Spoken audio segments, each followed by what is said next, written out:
Morning student. आज हम पढ़ेंगे चुंबकीय क्षेत्र के बारे में। तो सबसे पहले हम जानते हैं कि चुंबकीय क्षेत्र होता क्या है। तो देखिए, चुंबकीय क्षेत्र को जानने से पहले एक बार हम फिर से आपको बताना चाहेंगे कि चुंबक क्या होता है। तो देखिए, चुंबक दो प्रकार के होते हैं, एक प्राकृतिक और एक कृत्रिम। प्राकृतिक चुंबक जो प्रकृति में स्वतंत्र रूप से पाया जाता है, ठीक है, उसकी खासियत यह होती है कि वह चुंबक जहां भी रखा होता है वह अपने आसपास रखी सभी मेटल की चीजों को अपनी ओर आकर्षित करता है। यानी कि अगर उसके आसपास हम कोई मेटल की चीज रखेंगे तो वो मेटल की चीज उस चुंबक की ओर आकर्षित होने लगती है, ठीक है। और दूसरा होता है कृत्रिम चुंबक। कृत्रिम चुंबक कैसा चुंबक होता है? जैसे किसी भी चालक में वैद्युत धारा प्रवाहित की जाती है, तो जैसे ही उस चालक में वैद्युत धारा प्रवाहित होती है तो वैद्युत धारा प्रवाहित होते ही उसमें चुंबक का भी गुण आ जाता है। चुंबक का गुण का मतलब यह है कि वह मेटल से बनी हुई कुछ चीजों को अपनी ओर आकर्षित करने लगती है, ठीक है। तो होता क्या है कि आकर्षित करती है, पर कैसे? देखिए, आकर्षित करती है पर कैसे? चुंबकीय क्षेत्र का, क्योंकि चुंबक में जो गुण होता है चुंबक में जो गुण होता है चुंबक का, वो कैसा होता है कि वह उसकी रेंज एक सीमित रेंज होती है। यानी कि ऐसा नहीं है कि आपने चुंबक कहीं पर रख दिया और वो 100-200 मीटर की दूरी पर रखी हुई मेटल की चीज को अपनी ओर आकर्षित कर लेगा। इसके लिए क्या होता है कि चुंबक का एक चुंबकीय क्षेत्र होता है। उस चुंबकीय क्षेत्र में जितनी वस्तुएं रखी होंगी, जितनी वस्तुएं मेटल की होंगी, वह सिर्फ उन्हें ही आकर्षित करेगा। तो सबसे पहले समझते हैं कि चुंबकीय क्षेत्र होता क्या है।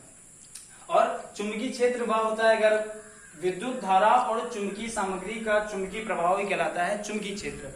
चुंबकीय विद्युत धाराओं से मतलब यहाँ पे करंट का है और चुंबकीय सामग्री का मतलब है मेटल की चीजों से, ठीक है, का चुंबकीय प्रभाव ही क्या कहलाता है? चुंबकीय क्षेत्र। और किसी भी बिंदु पर चुंबकीय क्षेत्र दिशा और परिमाण दोनों द्वारा दर्शाया जाता है। इसीलिए यह कैसी राशि होती है? यह एक सदिश राशि होती है, ठीक है बच्चों। तो देखिए, चुंबकीय क्षेत्र को और विस्तृत रूप से बताने के लिए वैज्ञानिक बायो और सेवेट ने एक नियम दिया। तो आइए इस नियम को भी पढ़ते हैं, जिसे कहते हैं धारावाही चालक के कारण उत्पन्न चुंबकीय क्षेत्र, जिसको हम बोलते हैं बायो सेवेट का नियम। तो देखिए, बायो सेवेट का नियम एक तार के लिए दिया गया, तार के अलग अवयव पर। यानी कि उन्होंने एक चालक लिया, चालक तार, जिसमें वैद्युत धारा प्रवाहित की, और वैद्युत धारा प्रवाहित जैसे ही की तो उसके आसपास चुंबकीय क्षेत्र भी बना होगा बच्चों। तो देखिए, उस चुंबकीय क्षेत्र में, या ये कह लें कि वह चुंबकीय क्षेत्र किन किन कारणों पर निर्भर करता है, इसको बताया बायो सेवर्ट ने अपने नियम में। तो देखिए, प्रयोगों द्वारा यह बताया गया कि किसी धारावाही चालक के लघु अवयव से तात्पर्य यह है कि उसका एक छोटा सा पार्ट लिया गया तार का, ठीक है, क्योंकि एक निश्चित बिंदु पे ही उन्होंने चुंबकीय क्षेत्र को बताया, तो इसीलिए उन्होंने तार के लघु अवयव को लिया, ठीक है। लघु अवयव द्वारा चुंबकीय क्षेत्र में किसी बिंदु P पर चुंबकीय क्षेत्र का मान किन कारणों पर निर्भर करता है। तो देखिए, किन कारणों पर निर्भर करता है ये देख लीजिए बच्चों।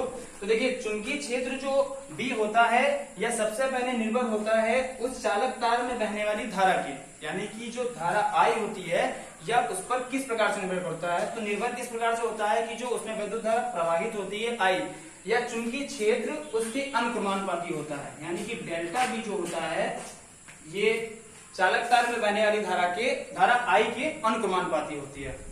उसके बाद में आते हैं लघु अवयव, जिसको हमने डेल्टा L से दिखाया है, ठीक है।